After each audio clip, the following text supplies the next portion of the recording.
বিসমিল্লাহির রহমানির রহিম। সংগ্রামী সকল ফেসবুক ভাই বোন বন্ধু, বাংলাদেশের বাইরে এই ভিডিওটি যারা দেখবেন, আমার পক্ষ থেকে জানাই সংগ্রামী সালাম, আসসালামু আলাইকুম। সংগ্রামী উপস্থিতি, বাংলাদেশের যে ফুটবল প্লেয়ার বলুন, ক্রিকেট প্লেয়ার বলুন, এদের বিষয়টি আর এই যে যারা বিদেশে বলুন, পর্তুগাল বলুন, আর্জেন্টিনা বলুন, ব্রাজিল বলুন, এই সমস্ত এই যে এত বয়সের প্লেয়ার তারা এরপরেও বিশ্বে সুনাম অর্জন করে যাচ্ছে, এখনো অক্লান্ত পরিশ্রম করে এই CR7 যাকে বলা হয়, এই যে পর্তুগালের যে CR7 রোনাল্ডো, ওনার বয়স কিন্তু প্রায় 35 আপ হয়ে গেছে, তারপরেও সারা বিশ্বে একেবারে দাপাই যাচ্ছে। উনি কিন্তু কখনো থামেন না।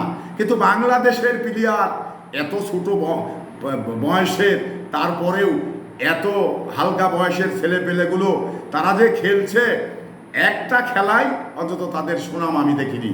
ক্রিকেট বোর্ডের যে বোর্ড রয়েছে বা ক্রিকেট প্লেয়ার যারা রয়েছে, তারা কখনো যে বিশ্বকাপ নিয়েছে এবং বিশ্ব কাপে যে ভালো খেলেছে এরকম কিন্তু নজির নেই।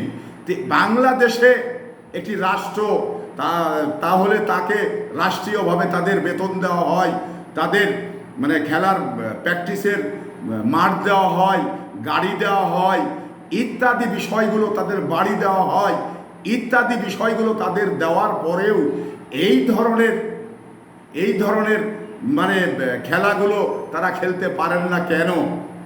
সমস্যাটা কোন জায়গায়? যেমন CR7, ওনার বয়স আমি তো বললামই যে প্রায় 35 বছর পার হয়ে গেছে, তারপরেও যেভাবে গোটা মাঠ দাপিয়ে খেলে বেড়াচ্ছেন। কিন্তু আমাদের বাংলাদেশের যে প্লেয়ারগুলো, ফুটবল প্লেয়ারগুলো আছে, তাতে এত অল্প বয়সী ফুটবল প্লেয়ার, তারপরেও তারা কিন্তু একটু দৌড়াতে গেলে হাঁপিয়ে যায় এবং মানে তারা বলটাই ঠিক মতো মারতে পারে না। এই সমস্ত বিষয়গুলো বাংলাদেশের যে ফুটবল বোর্ড রয়েছে, এই ফুটবল বোর্ডগুলো শুধু খুব খামাখাই তাদের কি বেতন দিচ্ছে, নাকি তাদের দিয়ে কিছু করে নিবে এরকম ভেবেছে? যদি এইরকম ভেবে থাকে, তাহলে CR7-এর কাছে, তারপরে আপনার মেসির কাছে, তারপরে ইমবাপ্পের কাছে আপনার প্রশিক্ষণ নিতে হবে। তো নিয়মিত বিদেশি কোর্স নিয়ে এসে তাদের প্রশিক্ষণ দিতে হবে। প্রশিক্ষণ না দিলে এই প্লেয়ারগুলো উন্নয়ন হবে না, বাংলাদেশের ফুটবলের উন্নয়ন হবে না। উন্নয়ন করতে গেলে বিদেশি কোর্স নিয়ে এসে নিয়মিত তাদের কোর্স করাতে হবে এবং তাদের উন্নয়নের দিকে এগিয়ে নিয়ে যেতে হবে। শুধু বাংলাদেশের অর্থগুলো ব্যয় হচ্ছে, অথচ খেলার বেলায় মানে কিছুই নেই, কিছুই পাচ্ছে না।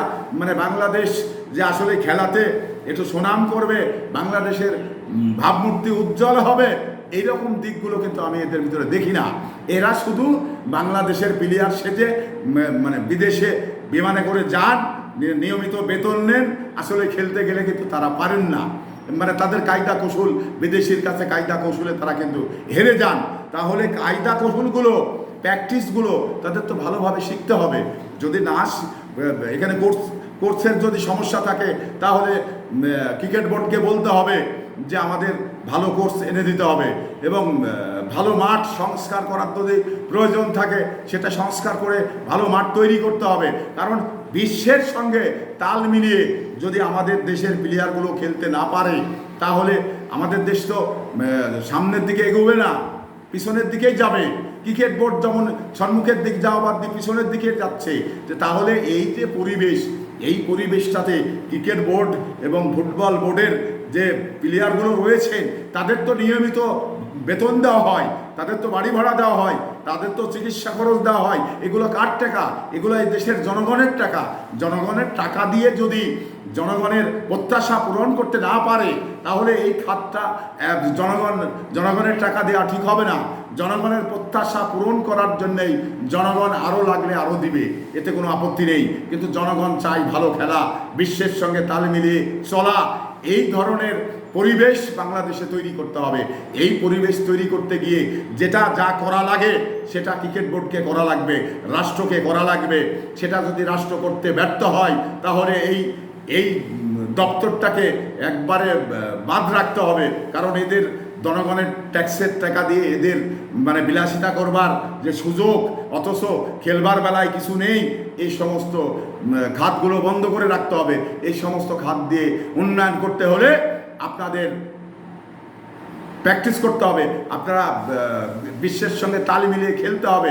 যদি এই ধরনের খেলতে না পারেন তাহলে কিন্তু বাংলাদেশের টাকা লস, শুধু লসেই হয়ে যাবে, কোনো কাজে আসবে না। তো সংগ্রামী উপস্থিতি, এই আশা ব্যক্ত করেই ক্রিকেট বোর্ড এবং ফুটবল বোর্ড আগামীতে বিশ্বের সঙ্গে তাল মিলিয়ে এগিয়ে যাক, এই প্রত্যাশা ব্যক্ত করে বিদায় নিচ্ছি। আসসালামু আলাইকুম।